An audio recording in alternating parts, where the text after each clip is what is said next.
The world has changed significantly as far as employee demographics, well, demographics as a whole for that matter. But from an employee perspective, I mean, when we're looking at the world now, we're in an aging population where there's not as many employees to choose from. And that makes it really challenging to find employees. 10 years ago, there was a surplus. So as an employer, you didn't have to be that great because there was always a supply of new employees. Now, with an aging population, the demographic has changed significantly. So if you're going to attract employees, you need to be an employer of choice. But how do you do that? Do you need a purpose? Do you need a great environment? Do you need beanbags? What do you really need? Enjoy this discussion with Steve Sandor as we continue to explore how to be an employer of choice.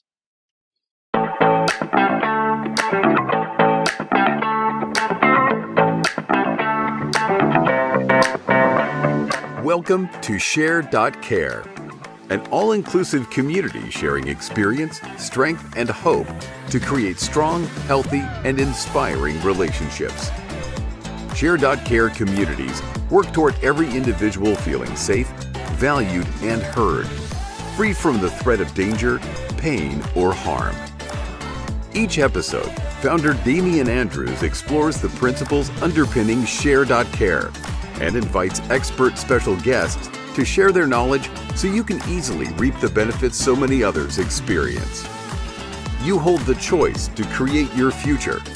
Let it be with strong, healthy, and inspiring relationships. G'day, Steve. Good to see you again. Yes, mate. It's been a while. It has been. I love your. Is that you channeling the guy laying in the back? That's me. Yep. That's my objective for all of my clients and for me. That's how to run a business. Yeah, that'll be the Inspiring Business conference. Will be in some exotic island somewhere. Yeah, a friend of mine, not a client, but a friend of mine. One of their businesses, or it's his business, I should say. It's big business, turning over. I think it's turning over 150 now, or it was not too long ago. So it's big business, 150 mil. But back when it was turning over, I think it was about 80. He said. And he was working flat out in the business, as most business owners, would do. He was flat out, then trying to balance work life, all that kind of stuff. And he got really, really sick. So he actually literally couldn't go into the office. He had to stay in bed rest at home. And this is his story. And it was for 8 months he was in bed rest, only being able to get certain reports, that kind of thing, wasn't able to go to the office. And what he found after that, and when shortcutting the story, is when he went back to the office, and he was obviously getting reports seeing this was happening, but the staff did so much better when he got out of their way and let them do their job. Because the business did the volume, did the business triple? No, he went to 150, but in that time, that 8 months, it went from 80 million to 100 million. Yeah, without his there in the office. Yeah, I interviewed Simon Boys. He's got a business up here in Queensland called Benchmark Scaffolding. Yeah, and it was when he was, he probably had about 10 or 15 employees, very early on in his startup phase. And he went through that exactly the same thing. But it wasn't that he got sick. It was that he just went, you know what? I've employed people to do a job. Why don't I just let them do it? They're actually better than me at doing that specific job. Yeah. And, he's never looked back. It's the age-old saying, it's like, to hire people that are better than you at the job that you want them to do. Yeah. Well, that's what I find. It's interesting because looking at that business, because that's how he runs a business. He went for a 4-month ride in Mongolia on his motorbike, just tapping in every now and then. He said when he's actually here now, he goes into he still has an office. He goes in, puts his feet up on the desk for about an hour, and then leaves. Well, that's what a chairman's meant to do. Yeah. Right? You know, put their, business owners should do. Well, metaphorically or actually put their feet up on the table on the desk. But it's when you slow down and have the opportunity to do that, that's when the genius comes out, right? That's when you're sitting there and you're pondering about a particular problem. It's like having a shower, right? Yeah. Having a shower and you're sitting around looking at that, and then all of a sudden you get this idea and you go, right. Yeah, there's the answer to the problem, and then you've got all these people around you who can then execute. Yeah, because I think that fits perfectly within that it's a perfect metaphor to fit with under that, becoming an employer of choice. Because I mean, that's the best type of employer, is to say, here, go and do this, and I'll get out of your way so you can actually do your job, and allow you to flourish. Provide you with the systems that you need to report, and provide you with the support you need to do what you need to do. But outside of that, I'm going to be outside of your way and not be, this big oversight committee causing problems. So and I think you're right in saying that it's not just giving people carte blanche. Of course not. So you've designed systems and processes that are supporting them. Yeah. Right. And then the old autocratic participative delegative model of management, and really what you're trying to do is you're trying to get to that delegative where, my job as your manager is to be there to support you when you need help. Yeah. And so when you're suffering or failing or, you're making mistakes, my job as your boss is to see how I can support and help you. Right.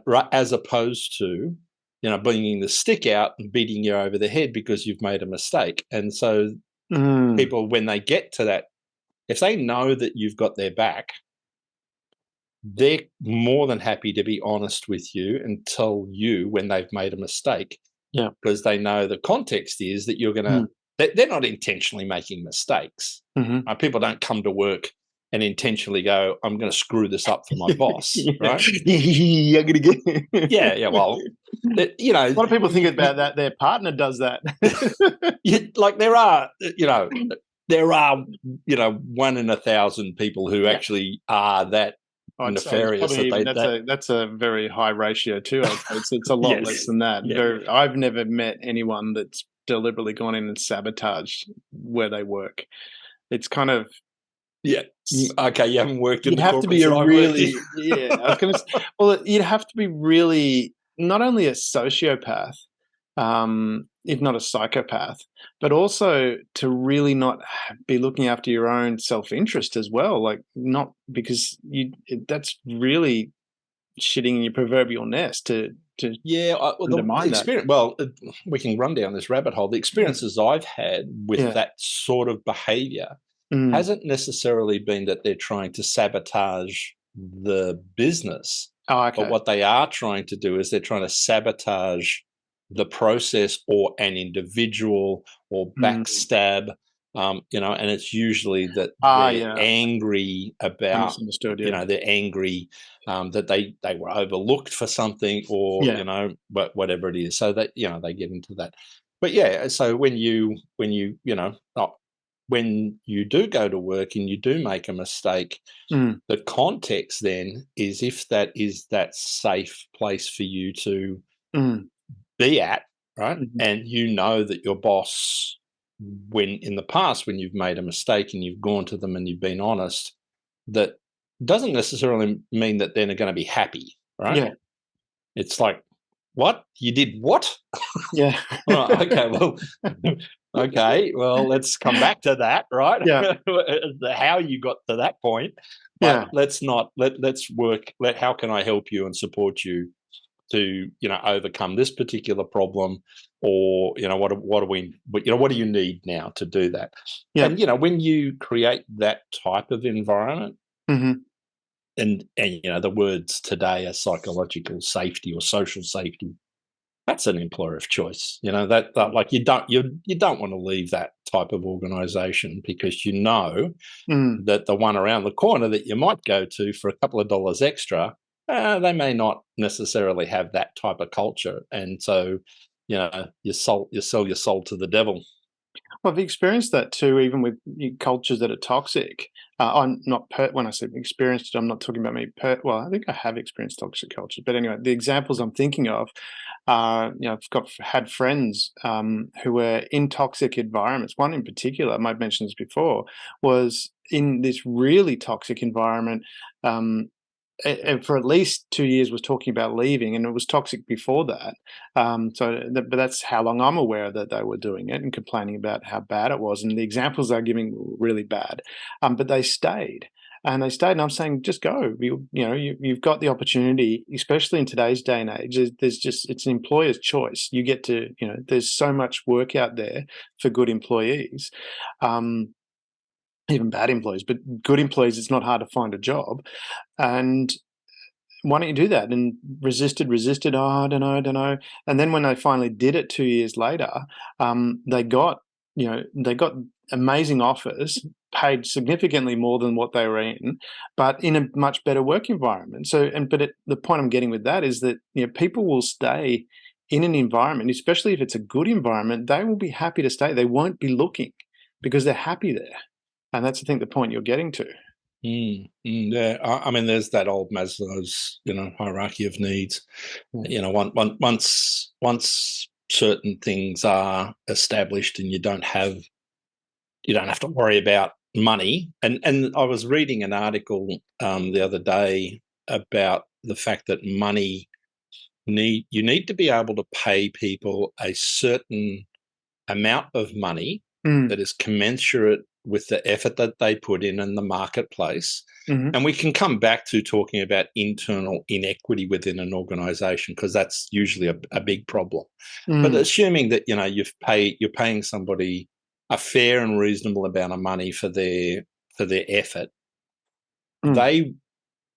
once you've satisfied that demand, then they're not looking for an alternative employment because of money. They look for alternative employment because they don't feel valued at the highest context. I don't feel loved. And then there's other behaviors inside that. My manager treats me, I like you as the owner, but my manager's treating me poorly. I'm doing the same job as the person sitting next to me, and they're getting paid more than me, which is that internal equity. Or I'm meant to be doing the same job as the person sitting next to me, and you're giving me twice as much work as they're getting. Yeah. Right. So I'm working, my butt off here, and that person's as lazy as all hell. Why? Because I'm the willing horse that you're flogging. Yeah. Right. And then eventually you get to a point you just go, stuff it. Right. I'm not going to put up with this. I'm going to have a look to see what else is on offer. And then they look, they find, they negotiate, they leave, and as they're leaving, they they have their exit interview, or why are you leaving? Here's my resignation. Oh, why are you leaving? Oh, I got more money. Yeah. Right. Well, that's kind of the reason. I got more money because I was looking. If I wasn't looking, I would never have got more money. Right. Yeah. So anyway. Yeah. But what do you think it is because we talk about, we started the show talking about people that make that realization. So my friend made that realization because I was sick. You had someone that just made that realization. I've got someone else. I don't even know where they made the realization, but again, I gave a big example of a big business, small business as well. Turnover, it's a little bit, I think a little bit under 3.5 mil. The turnover, got 3 employees. He nets, I think, around the 300 is his take home. And he goes into the office 1.5 days a week and then plays golf the rest of the time. And that's, as simple as that. But he's got that mentality of can let go. What do you think it is to become an employer of choice? Because it's always got to start from the top down. If you try and implement it, if you're a bigger business, you try and a manager tries and does it, and the boss is not going to support it, or the CEO is not going to support it, it's not going to happen. Because it needs that. So what do you think it is from the top down that realization needs to be to enable that to happen? For those people who are watching this on video, you'll see it in the top corner of my background there. It's the lazy entrepreneur. Yeah. And what I mean by that is not lazy is that I'm not going to do my job. Lazy in that I know what I'm really good at and I focus on that. Yeah. And I'm really, really happy to employ people either internally or externally to get them to do the job that I don't like doing or I'm not good at. Yeah. The people that I've either worked for or have consulted to who have that mindset, they're usually quick starts. They're quite happy to make, quick decisions. They're typically risk takers. Yeah. And they're quite happy to make big bets, but they're really happy to pay people for the effort. They recognize the effort and they're going, if I pay you $1 and I make $1.20, why would that's a no-brainer. And so they tap into their intuition around that, right? So they're usually pretty good at understanding. Well, they're usually good at business development, numbers, and the product that they have. Yeah. But they also have this intuition, and they go, "Yeah, I don't want to do that. I could do it, but I don't want to do it." Yeah. And the reverse of that is for those people who are the generalists, who are really good at pretty much everything and like to tinker and like to meddle and get in and do the stuff that they shouldn't be doing. And I'm sort of a little bit like that. So when I'm on my own, I have the ability, like I can pretty much do anything in my business. And when I was a manager working for larger organizations, I really had to focus on not doing that, not, really taking on that coaching role of asking lots of questions, not telling the answer, because you don't want it to be your problem. If you come up with an answer, right, and it's like, well, here's the answer, Damien, and you go, great, thanks very much, and then it doesn't work, it's my problem because I gave you the answer, right? You're just doing what I told you to do. Whereas coaching is more about, and managers are coaches to their staff. That the answer is, don't give them the answer, even though you know it. Let them work it out for themselves, and if they can't. Sorry, go ahead. Go. Because I was going to say, taking that step back before we get to that point, because when someone realizes that that's what they need to do, there's those steps. From my experience, I've found that the difficulty when working with some of the people is that to get them to realize that they need to let go. And I mean, I know from my perspective, and I'm similar to you, highly skilled in certain areas. And I know when someone is doing something that's not as efficient as I could do it, I'm starting to get a bit frustrated and going, "Give it here, let me do it," which I don't struggle with now, but I used to struggle with a lot. And I've shifted to actually going, okay, how do I better instruct that so that they can do it that way? But what about that, making that, do you think that's something, you can guide someone to make that realization? Because I've seen some people in business, they will constantly complain about it and then just constantly keep repeating it, go through it. Don't do anything about it. Yeah. And I think it's, well, it's a bit like marketing, isn't it? You've got the answer. You can take the horse to, you can lead the horse to water, but they're thirsty, but they just won't drink. Yeah. Right? And that's okay. I think the realization will come to them if you try and force somebody into that situation, right? Then they're always going to resist that because their opinion is their opinion and they're right. So the same as your opinion and my opinion is right. Yeah. So it's an opinion that's right for me, not necessarily for you, right? And so that person then has to come to that realization themselves. And some people just never get there, right? So if you've got a high turnover of staff, yeah, you're a manager within a large organization, and you've got a high turnover of staff. Is it the environment that they're working in? It's so tough that that they can only last for a certain length of time, or is it the way that they're being managed by you, right? That you're just making their life miserable because you're miserable, right? And so it's not until someone then compares that manager to another manager, and the metric starts going, there's a high level of turnover here, right? And then their boss comes and says, you've got a relatively high level of turnover in your staff compared to this other person over here. What's going on? Yeah. Right. And then it's the come to Jesus moment, right? It's like, then that person has that. They then have to make that decision. I need help in this area because, it's my behavior and I don't know how to act this way.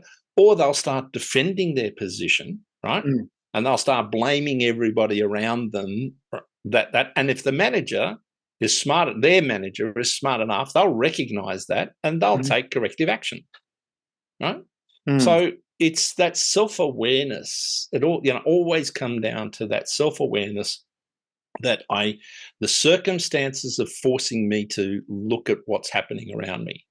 Right? Yeah. So so you can make them aware of it. You can talk to them about it, but if they've got the blinkers on, you got next. That's my approach. It's like, it's the same for me. I mean, I don't want to be dealing with repeated problems. I mean, there's some friends, which is a different circumstance, where I'll basically put them in a headlock and drag them along and say, "You will do this," because otherwise you're going to end up in a lot of shit. Yeah. But from a client perspective, no. I mean, if it's, I have what I call the difficult client premium. I'll add another 150%. Well, somewhere between 50 and 150% to my fee, and say, okay, if you want me to do it, this is my cost. That's the penalty. And I've had 2 clients say yes. Yeah. It's like, well, but that's a really interesting point. But let's come back to the listener who might be they're sitting listening to us jabber on here. Yeah. The lesson that I would want to give to them is that be observant. So you're aware, right? It's not you that's the problem. All right. So you're got this self-awareness about you. You're trying to do the right thing. You're managing a number of people who are maybe not behaving. So you're looking for the canary in the mine, right? You're looking for that signal from their business. Are their sales up, but they've got high turnover, right? So then you go, well, they've got high sales because they drive their people hard. Right? Now, are you giving them permission to do that? Right? Are you saying to them, I'm happy for you to bring the sales in. I don't care how you treat your people, right? And I'm rewarding your behavior because you drive those people. So are you condoning that? So then don't complain about that person's behavior when you're the one who's condoning it. Or you're going, no, our culture is not like that, right? Yeah. Yes, we value high performance, but we want to do it in an ethical, culturally viable way of doing it, right? And you just don't fit in. Your behavior just does not fit into this culture. Yeah. So then you, as the manager, what you're then doing is you're counseling this person. Right. So then you're taking them under the wing and you're finding out how they're doing it. And then you're helping them to, demonstrate that if they treat their people in this particular way, they'll still perform. Yeah. Right. But it might take slightly different. Now that's you got to, as the manager, you got to care. Yeah. You actually, so that's the culture of the organization. You actually have to care. Yeah. Right. That this person is not behaving the way that you would like them to behave. They're getting the results, right? The performance is not the result. The performance is their behavior. Yeah. That's really important, and it is because I really wonder about that from that perspective of whether it was, something you could make someone aware of. But it is I think it really does fall into the category of, you can lead a horse to water, you can't make a drink.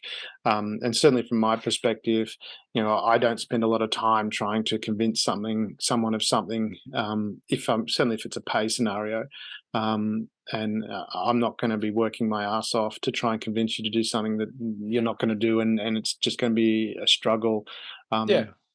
I'm beyond having to deal with that. So, Yeah. Well, and it's like I'll when refer those clients to my competition. It's yeah, yeah, and the success, where I've had the majority of success with those types of leadership and management programs has been when the chairman or the executive director or the managing director, they've been the one that has said, we need to change the culture. It's not coming from the guy down on the shop floor. Right? They would like to, but they're just doing what they're told to do. So the fish rots from the head down. And so if the person who's the owner of the business or is the managing director of the business doesn't see or values behavior and the performance is just this metric that they have and call it money, then and there's no other measure of success, right? We don't care whether we burn people through or not. Macquarie Bank, back in the 80s and 90s, and that's think 2000. I'm not sure now whether I was in, I knew people who worked for there. They used to stack 10% of their staff every year. Right? The bottom 10%, see you later. Yeah. And that's why they call it the Millionaires Club, right? Because the top 10%, if you were a manager in Macquarie Bank and you ran a division, you were a millionaire, right? Because they got paid a salary that was that. But boy, was it dog eat dog. Yeah, and the guys who, the 30 somethings, they got to 40, they got burnt out. But they had their house in Crow's Nest, and they had the farm, and in Byron, they had the superannuation fund with $5 million, $6 million in it. They could just okay, great, I've done it, right? I'm out. Yeah, but the culture was the culture was one of making money, and if that's okay, if that's what you want to do. But was it safe? Shit, no. Yeah. And so you can understand then, like internally, you don't want to be, if there's 1,000 people, you don't want to be 99. You want to be 101. Otherwise, you're going to get the sack. So you'll do everything you can. So the behavior then is, Damien, I'll sabotage you because I know that this last week, right, you're not going to hit your numbers. I am, and I'll steal that one client from you. It's like shit like that happens, right? Because I think, from that perspective, and this is where this is a really critical topic today, today and going forward than it was 10 years ago, because the demographics have changed. We have an aging population. We have a lot less younger workforce to work. We know there's an employee shortage, and it isn't going to get better because there isn't the people. And this is not like Australia-wide or countrywide. It's global. There's only a couple of countries like Mexico and a few others that have a demographic that actually has this with a reasonable education. I was reading a report recently that apparently the Mexican workers are twice as skilled as the Chinese, but cost a third of the Chinese workers. And you can see, you can understand why Apple's moving. Well, there's a number of reasons, but Apple's moving their plant out of China, and there's a few other reasons behind that. But this whole the demographic shift. So, like you're talking about that environment at the bank, where it was, dog eat dog, because you could. There were people to replace it. It's like, I love likening things to movies, and it just reminds me of the movie Starship Troopers, where you had all these bugs keep coming in. There's always more, and people wanting that. So you had this attractive thing up here where you had, as you said, the millionaire, and you had enough people, and which then attracted enough to actually get those few that were really good, number dropped off, and that didn't matter because they could still do that. But we don't have that environment anymore. You don't have the resource of employees to draw from. So you can't rely on that environment because the people aren't there. They're going to, like you say, why would I do that? I can actually earn just as much money somewhere else. I can achieve that somewhere else because you can. Or it might not necessarily be, that I can earn exactly the same amount of money. Also, I now choose lifestyle. Right? But the reality is that they can. That's the thing. Sure. Yeah. And that's employees can mandate that. So as an employer of choice, you've got to provide an option that's going to be more beneficial to them, that gives them a better value add, which is what you're talking about, is creating an environment where they're going to really enjoy being there, going to have peace of mind. And maybe it is a lower salary, maybe it's equal, doesn't matter. For me, it's really simple. Take money off the table. Yeah. Right. So money is not the conversation that we have. So if you want to join me because you're demanding more money, right, then we are having the wrong conversation. I will give you an appropriate amount of money for the work that you do relative to what I can afford to pay and what other people in the organization are getting paid, right? Yeah. Now, if you want to join us, right, it's on that basis. And I think that's the problem, that employers, they get desperate and they then go, I will pay you. I don't care. You want 120,000? Not a problem. You want 150,000? Not a problem. I'll pay it for you. The problem that, and this is what will happen I guarantee you, this is what will happen over the next couple of years, is that you'll have people who will be employed at a higher salary because they are in demand to the people that are currently working in the organisation. And that creates what's called internal inequity.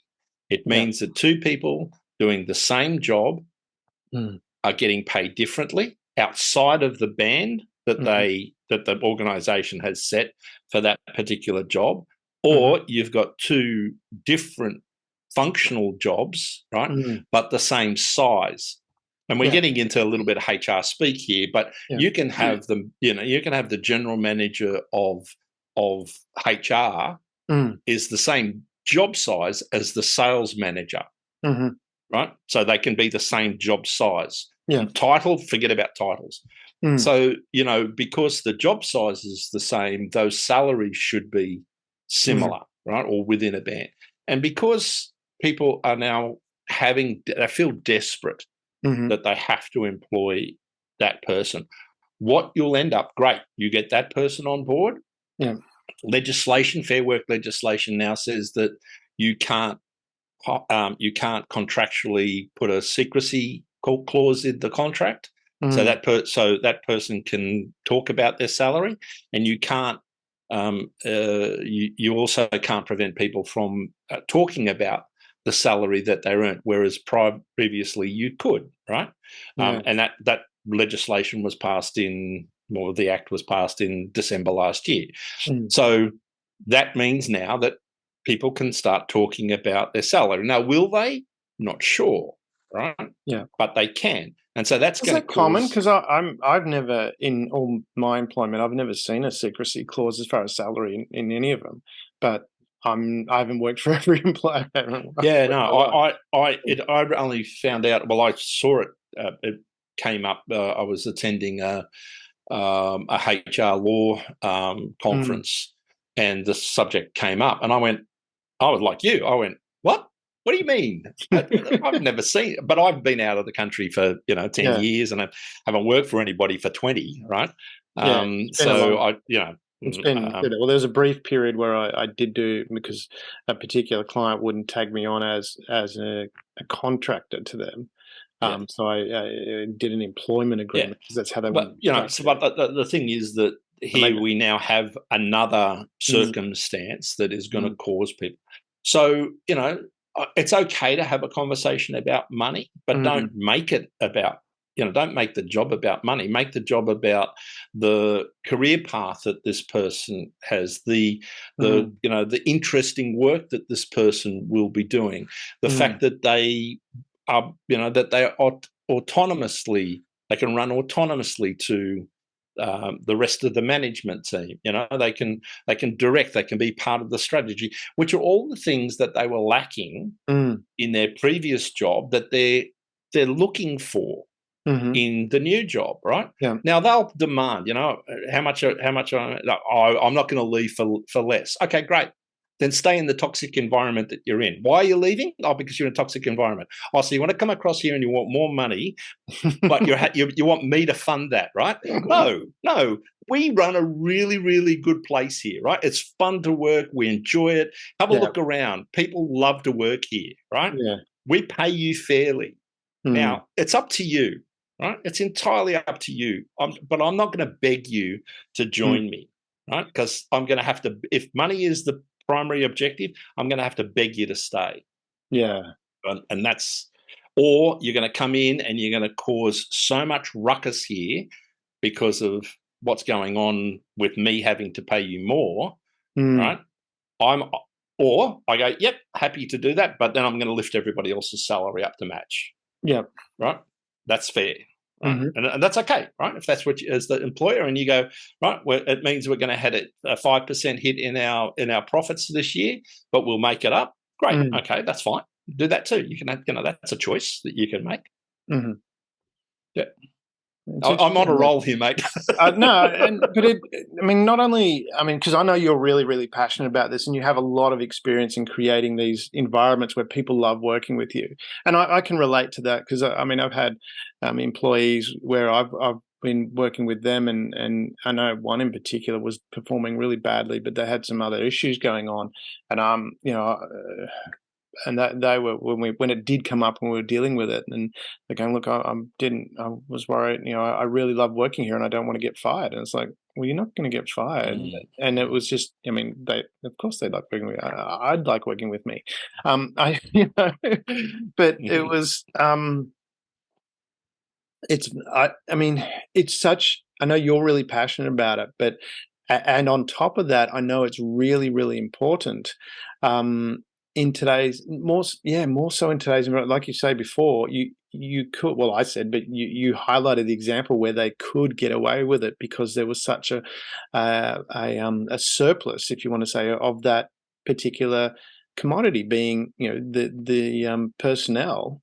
There was many there because of the way our demographics were shaped. But they're not shaped that way anymore. They're shaped the other way. You've got all the boomers retiring, taking their capital out. You've got, and there isn't the birth rate to have that. We're looking, if you look at the graph of the ages and stuff, it's roughly a column, or it's that way in some countries. China's shocking. Apparently, the census in China got it wrong in the key demographic that's working, by 100 million people. And so there's 100 million people of supposed young workers that aren't there. That's just going to accelerate this problem in that country. And so really is it, because that's why I wanted to talk about the person making the change, because we know from our perspective, as soon as you know and accept that you have to change something, and I use accept specifically because once you accept that you have to change, because a lot of times you can know, but you keep pushing it away. It's like, I don't want to deal with it, I don't want to deal with it. You know, but you're not. We've all done that, I think. I know I've done that anyway. And as soon as you accept that you've got to do that, then it becomes, okay, how are we going to do that? And you start going down that process. But that's where I wanted to jump back to that. The person that's, you've led them to the water, but now they're in a situation where it's freaking hot. They're really, really thirsty and they're going to need to do something. Otherwise they're going to keel over, because it is just not, the resources aren't there. You cannot operate. It'd be really, really hard to operate in an environment where you don't create that culture. But I don't think it's all about just creating a touchy-feely thing either. No, it's in fact the opposite, to be honest. Yeah, well, that's what I wanted to get to. You have all these, wellness rooms, and there's bean bags everywhere, and I don't know that that's the right solution. Well, I think it's not personally, but you want to elaborate on that? Yeah, look, I think we do live in a really interesting times. And, I'm 67 years of age, so I'm not the demographic. I'm not a 30-year-old anymore, right? Yeah. Although sometimes I feel like an 18-year-old with some of the silly shit that I do, but riding motorbikes around, southern Victoria, doing That's awesome. crazy things. That's Um, but the so and I'm not a sociologist. I don't really study that demographic to see what their behavior is, what they're looking for. There's a lot of talk around millennials and Gen X's and Gen Y's and not wanting to work, or only hanging around for a little while in a particular job. They want to jump around in that gig economy. And so I think the way to handle this is to adapt to the situation. Now I've talked about this quite a lot, around a different way of looking at how you employ people. mm-hmm. And how do you create a really psychologically safe place? So I'll get to that. But when you're talking about the individual, who's in an organization, that's currently in an organization, then the problem is 5 years out. It's not a problem for them now, right? It's a problem for somebody else who's going to be sitting in their chair in 5 years' time. They're worried about, employing somebody today to get somebody in on, to get to solve their particular problem. And again, I'll just come back to this. It's not until they actually fall over, they're dying of thirst and they're so stubborn, and they're going to be, no, I am right. Right, and they will fall over. So what you're looking for are the early adopters. Yeah. You're looking for that 18% of the bell curve who are quite happy to jump in and do things differently to the rest of the pack. And then the bridge will come where the majority of the majority of the early not the early adopters, whatever that next phase is in the bell curve, and then they'll go, oh, right, there's enough evidence that's gone before us to demonstrate that if we behave like that, we'll get this outcome. Because at the moment they're not prepared to take that risk because it's risky. So you're looking in this environment, you're looking internally to a corporate organization, or you're looking for small business owners who are early adopters, who will then prove to the pack that this will work. Now, I know that it works because I've done it, right? And so I call myself an early adopter in this, because I can actually demonstrate that if you behave in this particular way and you treat your staff fairly, right, and you support them, and you not a fatherly figure, but I'm old enough to be seen as a father figure, mentor, the wise guru sitting in the corner, the Yoda, all of that, right? There are some young people who well, you're younger than me, and I would say in certain areas that you're wiser than me, right? We have these conversations. So I think you look for those people in an organization who are prepared to be the early adopter, and you work with them, right? Yeah. You work with the willing. And then what happens is, and this is what happened when I've had two managers, one adopted, the other one didn't, right? So what did I do? I said, okay, this is the way I would like you to behave. This is the way that we want. This is the culture within the organization. You're choosing not to operate like that. You live and die by that sword, right? Okay. I'm giving, you want to run your own business, right? Okay, here it is. You run it like that. This person, the other person is going, no, Steve, I'd really like some help and mentoring, and how do I do this better? Okay, well, that's where I spend my time, right? And then the results are demonstrably different. Right? The one who's actually adopting the caring attitude and working with their staff and building, delegative responsibility with their staff, and giving them all of that, that collective accountability, all of that, right? They're performing, and they're actually able to go home at 5 o'clock in the afternoon, and they come in at 8:30. The other person is still there at they think the badge of honor. I'm here at 9 o'clock, right, doing all of this work. And you think that I'm doing that so that's my value. Doesn't work, right? So you're looking for that.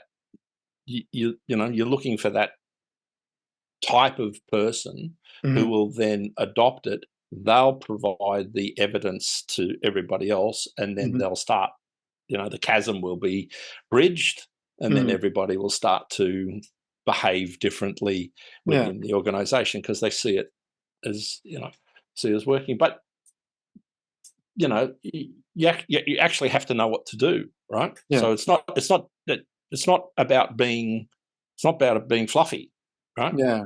It's actually about, let's put some rules in place. And this is where the millennials or the Gen X's and Gen Ys, it'll be interesting to see over a period of time. They've got total flexibility, or they think they've got total, or they want total flexibility, right? And so therefore they can do what thing though. Because do you think it is an age thing? Because from my experience, I've dealt with, when I look at it, there's a number of, I'm working with a number of young kids. And when I say young kids, to me, they're young kids, 22, 23. I don't know where they fit on the Gen X, Gen Y table, but then in that age bracket, and they're like guns. They're really passionate. They work really hard. They're really, motivated. Yep. They're really intelligent, and they're really focused as well. And, I've known people that are older that couldn't give a shit. And then don't perform very well. And that's what I'm wondering. Is it? Do you think it is? I choose not to have that. I choose not to have that narrative in my vernacular, right? Yeah. Because you're a human being. Okay, you're younger than me. There are things that I could learn from you, and this is, I think, within an organization. I think when you have that culture that my ego is, my value is not my ego, or it's not how good I am, right? It's how can I help? Channeling Yoda there. How I good? How good you are. Thank you, Yoda. Well, you did. We'll beat that. So it's So getting back to you need to set the context. And you need to have the rules in place that we're going to operate, and we agree on those rules, and they're the rules that you will be successful in if you follow those rules, right? And it's an agreement, right? It's a democracy. We both agree that that's what you're going to do, and then you go off and do it, and then you can improve it if you want to. You come back and you go, I'd like to improve this. Great, we both agree on that, because it's my business, right? It's my business. I own it. I'm in control. You just can't go off and do whatever you friggin' like just because you're 20, right? and you think you know it all. Yeah. You might, but you actually might come up with a better idea than I've got, right? So that's why it's that participative. I don't have the answer. I'm quite happy to sit with you and work through that. And if you come up with a better answer, great, right? Let's go down that particular track. Happy for you to do that. And so how does that model work? Is that because from my perspective, I'm looking at it, and I'm redoing. I've got a leadership program. I'm redoing it a little bit because I'm tapping into Nelson Mandela and my own personal New Year's resolution, which is only one because I already had my goals and stuff like that, and it was Nelson Mandela talked about how when his dad, because his dad was a leader in wherever they were. I don't know the full background. I'm just going the partial story. But apparently, when the council got together, whatever the group of other tribal leaders or however they were, he would always get everyone else to speak first. He never spoke first, and he'd get everyone else to talk first and gather that information before he then went, okay, now I've gathered the information. Now I can make that decision as to as to which way to go forward. And that was the same sort of thing from my perspective this year. I'd learned to listen, which was something I didn't do when I was younger. Well, not very. I did, but not. I think it was selective, and it's not because of my gender. I just was an arrogant shit. And so I want, and that was, I think, from one of our conversations was about, listening's actually the resolution. Really, really listen, and through doing that, I've even become a better leader than I was before, and that was something I was looking at adding into the actual leadership module within one of the programs I've got. Was is that the shift that we're having? Whereas going back, it was all very dictatorial. Even though that wasn't a great leadership style, there was this thing. It was almost dictatorial in that way, and you look at a lot of leaders, and they become dictators and that kind of thing. But is it? I mean, even looking at Steve Jobs, using that as a modern example, he was just quite dictatorial in how he approached things. It was pretty much his way, or that was it. And then he had the energy behind him to do that. And again, an employee base that could be replaceable, because and there was the classic story of he was in some meeting and someone said something and he fired that person right there, and they had to leave. But do you think, from that side of things, what do you think that model is? Because I'm leaning towards it's more really about coming back to what that Nelson Mandela thing is. And you're talking about, I'm drawing from what you were saying there about the young people. And it's, yes, you've got to have a direction. Of course, you have to have a direction. You set the guy, which is, coming back to the people we talked about at the start. They had a very clear direction for their business that the people could follow. Is it a case of from that perspective of changing the mindset from being this person that is,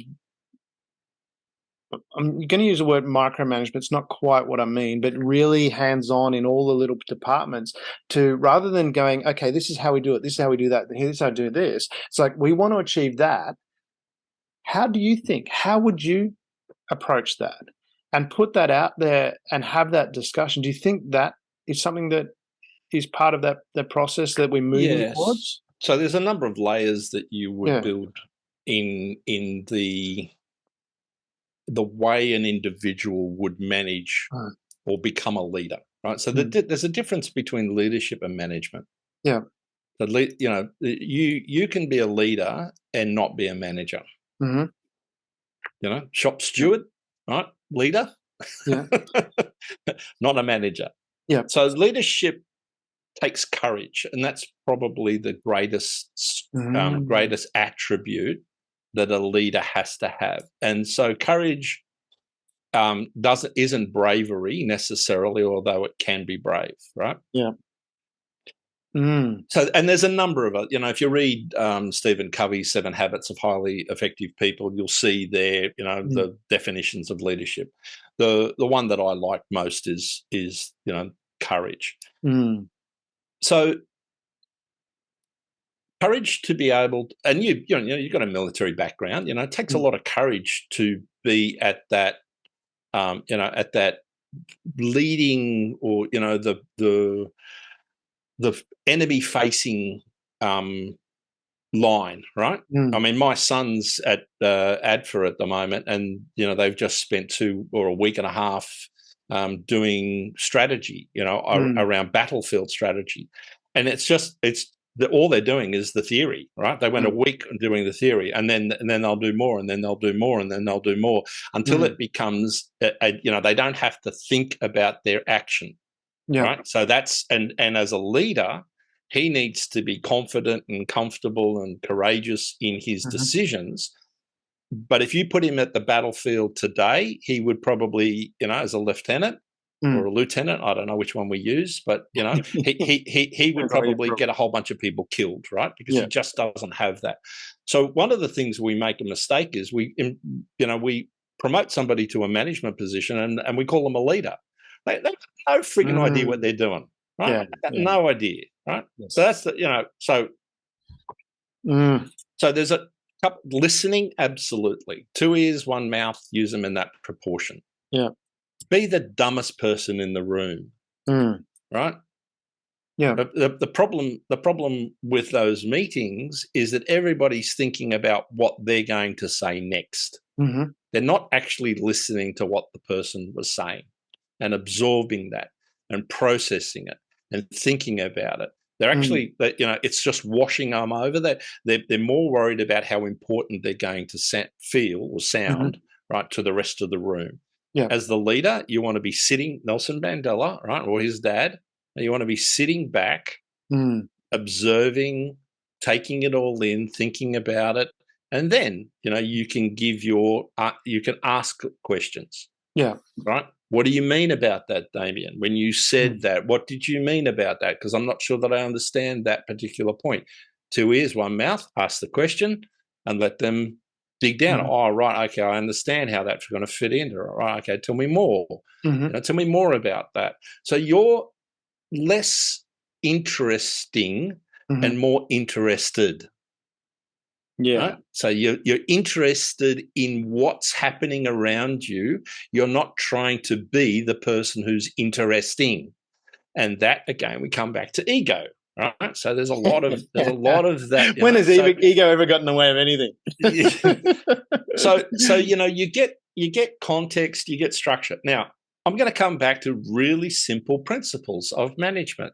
There are 3 basic management principles: autocratic, participative, delegative. Autocratic, even though it sounds like it has a negative connotation to it. Well, it's but Putin or our friend, in China, they're autocratic leaders. It's like this is, and then they don't get the right information because people are scared to tell them. Yeah, so I take a slightly different context on it. Is that autocratic is we know, we've all agreed that this is the process that we're going to follow. So we're all autocratic, right? Yeah. We all are. This is the process that we have. We've all agreed upon it. This is what we're going to do. And we know that it works when we do it this way, and we will continue to do it that way because it works, right? If it's not working, then, and I don't have the answer to it, then we fall into that participative approach. So this is where you go, you get 3 people around, we're having this problem, production line's not working, or, the marketing strategy is not working, or our people are leaving, right? And then you go, well, what's the problem? And then you start to put in place, you start asking lots and lots of questions around what the problem is. And I don't have the answer. Right. Yeah. So you're at the shop floor. You're seeing what's happening on a daily basis. Tell me what's going on. How would you solve it if you could, right? If we could change the process, what would you do? And then they would say, oh, when we stamp this, it goes over there. It really needs to go to the left, not right. And if we did that, I think pretty much great. Okay, well, let's change the process. Let's test it to see if it does work. If it does work, great. We don't need to do any more. If it doesn't work, we've tested it. It's an experiment, right? It's not right or wrong. It's just an experiment. Let's come back. Didn't work. Okay, well, what else could we do? So let's bring it back to, so you just doing that. And then that's the participative. Now, once we've agreed that we go back to the autocratic rate, right? You will do it. Now, the micromanaging this is the delegative part, is that I give you free rein to do everything that you need to do, right? I'm not going to micromanage you. What I will do is I will collect a whole bunch of data from your business, right? Whatever it is, if you're in production, sales, marketing, human resources, I'm collecting that information and I'm monitoring that. And you and I have a monthly meeting where it's 2 hours a month where we sit down and you tell me how you're going, what support do you need, all the rest of it. And then I provide you with that support. But during the month, I don't really need to know what's going on. I know what's going on because I put the systems and processes in place with you. We've agreed on that. I've got the metrics coming through, so I'm in control. Right. So small business owners who don't have dashboards of their sales and production and profit, right? They need to have that in place. It's not difficult to do. If you're using Xero, there's dashboards in Xero, right? So it's not difficult to put these things together. And then you don't feel threatened by what's going on in the business because you've intentionally maintained control, but you're not controlling. Right? When you get to that point, you feel confident that everything's going well. Your staff feel valued because then you're not interfering. And when they make a mistake, you're there to support them. And my experience has been when you get that right, and it takes about somewhere between 12 and 18 months of intentional effort in certain areas, that you then start to see a significant change in the feeling in the organization. People come to work, you'll see attendance drop, sick leave will drop, and you'll just start to see some metrics. You're always keeping an eye on profit, and you're always keeping an eye on revenue. You can't let go of control of that. You've always got to make sure that that's the case. So that gives you confidence. Can I bring up my crazy idea? Or do you want to drill down a little bit more in that? How can you even state that question and then not bring it up? I mean, come on. Well, that was a leading question to bring it up. So, I've got this crazy idea. As if you need my permission anyway. Yeah. I've got this crazy idea about creating a business that is like open source. Yeah. And so I went to a human resource conference probably at 12 months ago now. Yeah. And they were talking about psychological safety. And I can't remember whether I've mentioned this to you before, but the point that everybody was making, and it was a Zoom call, and the facilitator said, we don't like putting performance management KPIs in place because it creates this negative vibe within the organization. Sounds like the castle, it was the vibe. It's a vibe, Your Honor. Yeah. And I'm going, okay, all right, I get that. And I said, you know what? In a corporate environment, I can give you if you did one thing and one thing only, I can guarantee you that you will create a psychologically safe environment. Yeah. Right? And the one thing is the first thing I said, they're going, we don't have KPIs, but you're measuring psychological safety, right? Yeah, that's a KPI, is it not? But it's almost kind of like, it's the same when you say, we're not going to score the kids' soccer game. Everyone's counting. Yeah, it's ridiculous, right? So you want your employees to participate, right? Everybody gets a reward. Everybody gets a ribbon for coming last, right? Yeah. Well, great. Okay.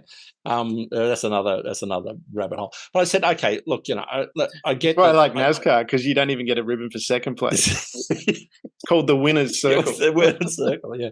So I said, okay, well, what if we did this? What if one of the KPIs, and you made it mandatory, that every manager in the organization had to, over a 1, 2, 3 year period, pick a number, doesn't matter, has to replace themselves. So has to train 2 people, not 1, 2 people in the organization that are their direct reports or potentially from another area to be able to take their job, right? Now, that's not necessarily an uncommon succession planning theory, right? Yeah. But if you but it's sort of like, when I went to P&G, your contract, your employment contract was that after 3 years, you had to have trained a national staff member to be able to take your job, right? That was part of your contract to be able to do that. No one ever did. Right, and because the labor, department never enforced it. But except our organisation, I'm pleased to say, that was one of the things that I insisted. Right, I'm gonna, that's why I spent 2 years in different divisions within the HR company, because I trained somebody to take my job. I led the training division, I led the consulting division, and I led the payroll division, right? So, so when you get to that situation, if you know that in 2 or 3 years' time, you're going to be in a position where there are 2 other people who could take your job, right? How safe is that? Yeah. How, that that the organization is going to support you. Potentially, they're going to find a job for you where they can, you can go off and run a project, or develop a product, or go into another area and change the culture there, or whatever your strengths are, right? Mm-hmm. And then then this is the crazy part, right? So this is the what are you talking about? Get my hat out. Yeah. Point your tin foil hat, exactly. Right? What if you spent all of that time and money developing someone, right? You've invested potentially hundreds of thousands of dollars into this person, and then you went, you know what? You're really good, but we've just got nothing here for you, right? But what I'm going to do is I'm going to find you a job. I'm going to find you a job with my competitor or someone out there. And what I'm going to do is I'm going to ring those people up, and I'm going to say, we've just invested, $200,000 into this person. They're really good at what they do. And they can add I know you need this type of person, and they will make a significant difference to your business. Do you want them? Right? Do you think the other side would trust that? What's that? Do you think the other company would trust that, why would you be getting rid of someone that's really good? And exactly. And that's the point. That's the point. When someone's on the other side with a cynical, you're trying to sabotage me, then that's not a safe environment. It requires, so it's a bit like when the fax machine it's when the fax machine started, right? The brother or Xerox was going around selling fax machines. A fax machine by itself is useless unless there's another fax machine. Right? So then you have to have, and that's what I'm saying. This is very early adopter mentality. So, what if, and I know it's crazy, right? I know it's crazy thought, but so was, two blokes sitting in a bar, 100 years ago. You and Damien, Damien, you and I are sitting at a bar, and we're having. Do you think I am? I reckon I'm going to make at least 100, but I'm not there yet. So we're sitting there at the bar, and I go, you know what? You know what would be really cool? Yeah. Is if I could speak to somebody on the other side of the world, right? And you go, what are you talking about? Yeah, it'd be really cool. The telephone, this telephone thing that we've got, it'd be really cool for someone. But you know what would be even better is if there was a window, and on the other side of the window, I could actually see you, right? On the other, or that person on the other side of the window, and we could speak to each other. You'd look at me and you'd go, what have you been smoking? Yeah. And here we are 100 years later doing exactly that, right? Yeah. So I don't think I'm outside the realms of impossibility. Yeah. But I think we are moving towards, I think there is a generational change. We can't keep going the way we were going. Greed is not good. We need to change the culture. And it will be the young people who will come up. Because in 20 years' time, I'm not going to be doing what I'm doing now, So, and my generation, I think, is probably, no, I'm not going to generalize. I think there are some people like me in my generation who go, look, I think we can shake this up, and I think there are some young people who would be reserved and go, that's crazy. I'm not going to go down doing that. So I think it really is that, that early adopter, let's try it out. Let's see if it works.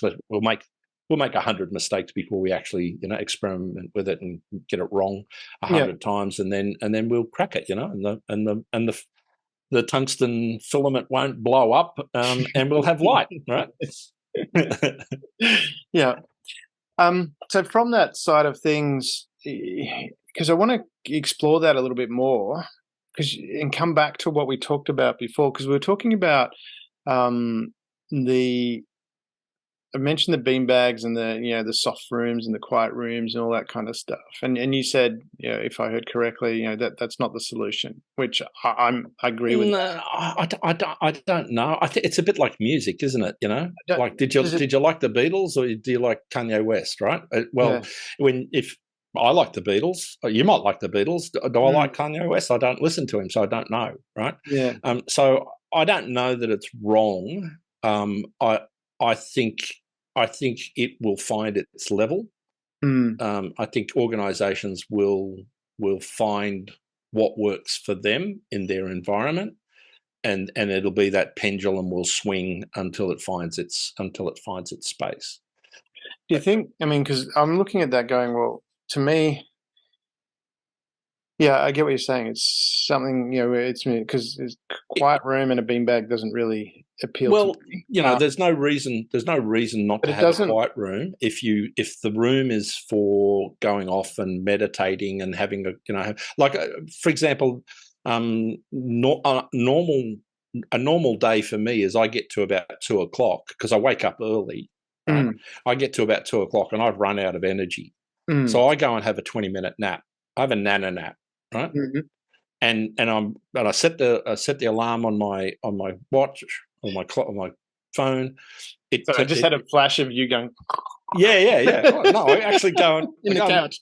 Yeah, go and lie down. When you said nana nap, I was like, yeah, go and lie down and have a nap, right, and wake up 20 minutes later, and get back into it, right. Or go for a swim, right, in the middle of the day. Go spend some time just to re-energize myself. So I don't have a problem with if it's for that purpose. I think what we've got the hard and soft management style. I think that's a misnomer. Okay. I think the hard is technical, and the soft is social skills. And the social skills is how do you communicate with people. How do you have empathy with people? How do you care for them? Right. So it's not soft as in I'm weak. It's I'm caring and I'm aware of my own emotions and I'm observant. All of those things, which is on that side of the equation. I need to have those skills, right, as well as having the other skills. And the more I am in the management sphere, the more professional I need to be in my social skills, because it's part of what I do. It's how I'm the leader. Right? So I need to know how to lead. I don't need to know how to manage. I need to know how to lead. Yeah. Because the part that I wanted to explore with that was, okay, people, and it seems to me to be an attempted fix, and I'm not even going to use the word band-aid because I don't even think it's a band-aid. It seemed to be, I don't know how to solve a problem. Some people are complaining about, they'd like some rest time, so that's what we're going to do. And it became a funky thing to do in IT, I think, as well, where they needed to attract certain people. And it became a trendy thing to do as opposed to a practical solution. Where I'm going with this is because I'm a big believer that if you have a purpose, and this is an underlying thing from when I look at all the great leaders, and I've studied a lot of that and have a program around that. The one thing was that they had because why do you get up in the morning? I mean, it's kind of a weird question in the way, but really, why do you get up in the morning? And if you have a purpose, when you look at whether it's Mother Teresa, she found a purpose and that was her thing. Gandhi, and then you look at your business leaders; they all had a purpose that was a driving force.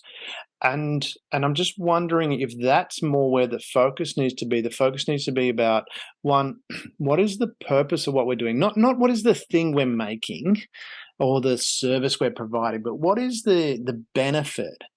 How are we making the world a better place? That's what I'm getting at as a purpose. And I think about that. I think it's interchangeable between person and an organization as well. But we're talking from an organization perspective.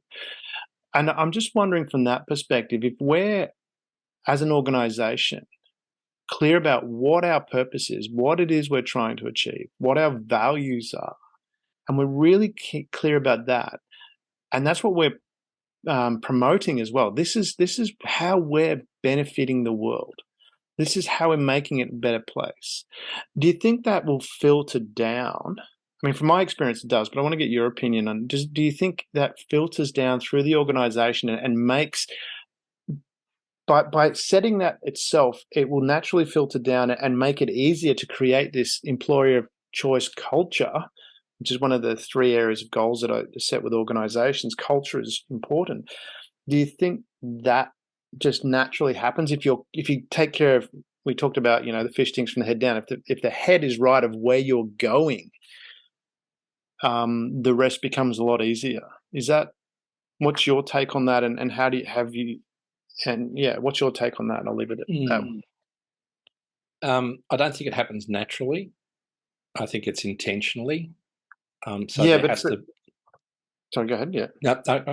I was going to say, but is it something first that we, rather than go for the bean bags and all that kind of, which I said, I'm not even going to call them Band-Aid fixes because I don't think they really work.